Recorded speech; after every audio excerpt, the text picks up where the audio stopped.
रामपुर गांव। इस साल गांव में अकाल ने पूरी कमर तोड़ दी थी।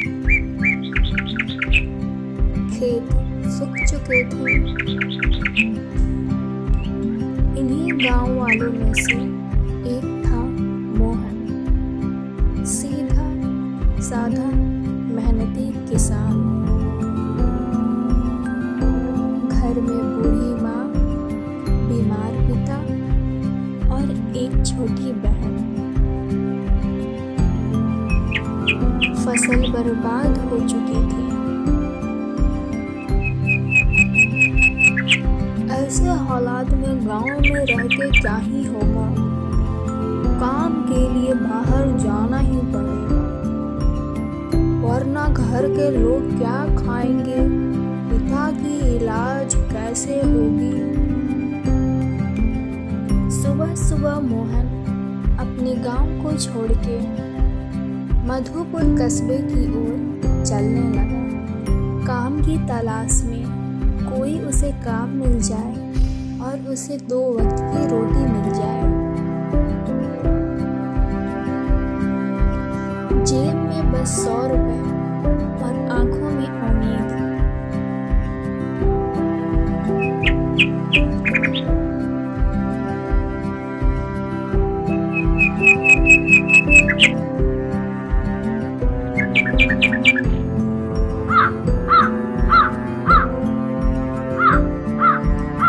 सेठ जी, मैं मोहन हूँ, पास के गांव से आया हूँ। गांव में पूरी अकाल पड़ गई है। क्या कुछ काम मिलेगा मुझे यहाँ? अरे बेटा, वैसे तो तुम्हारी हालात सच में खराब लग रही है, लेकिन एक काम है बहुत कठिन है। क्या तुम कर पाओगे? हाँ सेठ जी, जो भी काम मिलेगा मैं पूरी ईमानदारी और मेहनत से करूँगा। ठीक है, मेरे पास 70 भैंस और 21 गाय हैं। तुम्हें उनको चारा देना होगा, उनकी रोज गोबर साफ करनी होगी और उनके दूध का हिसाब रखना होगा, और 2 वक्त का खाना भी मिलेगा तुम्हें, और 300 रुपए तुम्हारी पगार रहेगी। ठीक है? सेठ जी, काम बड़ा है, लेकिन क्या करूं, पेट भी तो भरना है। मैं ये काम कर लूंगा। दिन प्रतिदिन बीतते गए।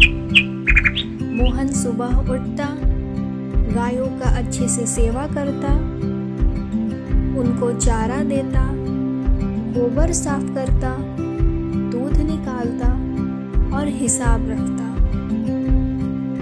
मोहन, तुम्हारी मेहनत देख के मैं खुश हूँ। आज से तुम्हारा पगार 500 रुपए है। धन्यवाद सेठ जी, यही मेहनत मेरा सहारा है। मैं और लगन से और मन लगा के काम करूँगा, शिकायत का कोई मौका नहीं दूंगा। कुछ दिन के बाद मोहन ने 7,000 रुपये जमा कर लिए, लेकिन गांव में चोरी की घटनाएं बढ़ने लगी। इसीलिए उसे डर था उसकी मेहनत की कमाई कहीं चोरी ना हो जाए।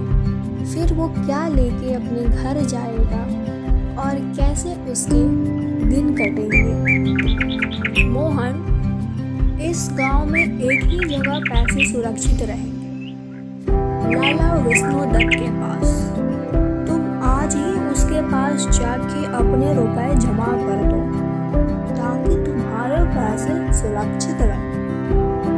लाला जी, मैं मोहन पास के गांव से हूँ। मेरे पास 7,000 रुपए हैं। कुछ दिनों के लिए आप अपने पास रख लीजिए, आपके पास पैसे सुरक्षित रहेंगे। तुम बिल्कुल चिंता मत करो, तुम मुझे दे दो, मेरे पास सबसे सुरक्षित पैसे रहते हैं। बेफिक्र हो जाओ तुम अब। कुछ महीने बाद लाला जी, मेरे पैसे दे दीजिए। कौन से पैसे? कैसे पैसे? कोई सबूत है तुम्हारे पास? चलो चलो, जाओ यहाँ से, जल्दी जाओ। लाला ने मोहन को अपने घर से भगा दिया था। मोहन पूरी तरह से टूट चुका था। वो अब अपने पैसों की उम्मीद खो चुका था।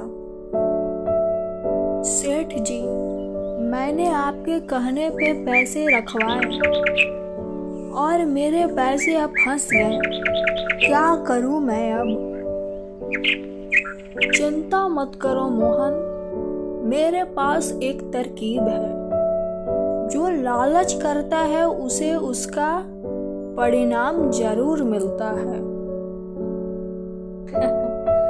लाला जी, मैं कुछ दिनों के लिए शहर से बाहर जा रहा हूँ। 1 लाख रुपए हैं, क्या आप अपने पास रख लेंगे? मेरे पैसे सुरक्षित तो रहेंगे ना? हाँ हाँ जी, बिल्कुल सुरक्षित रहेंगे। मैं रख लूंगा आपके पैसे। लाला जी नमस्ते, मैं मोहन हूँ। क्या आप मेरे 7,000 रुपए लौटा देंगे? पिछली बार आप शायद भूल गए थे। हाँ बेटे, ये लो तुम्हारे 7,000 रुपए, ये लो। लाला जी, अब रहने दीजिए, मैं शहर से बाहर अब नहीं जा रहा हूँ। मुझे अपने पैसे नहीं रखने हैं। शुक्रिया आपका। कुछ दिन बाद मोहन अपने पैसों से एक छोटी सी जमीन खरीदता है और उसमें खेती करता है। इस बार उसके फसल अच्छे उगे थे। वो अपने घर जाता है, अपने माँ पिता का सेवा करता है।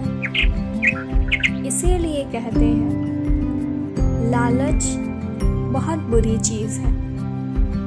ईमानदारी, सच्चाई, यही सबसे बड़ी दौलत है। हमें इस कहानी से ये सीख मिलती है कि किसी भी परिस्थिति में धैर्य नहीं खोनी चाहिए और लगातार प्रयास करनी चाहिए और खुद पे भरोसा रखनी चाहिए।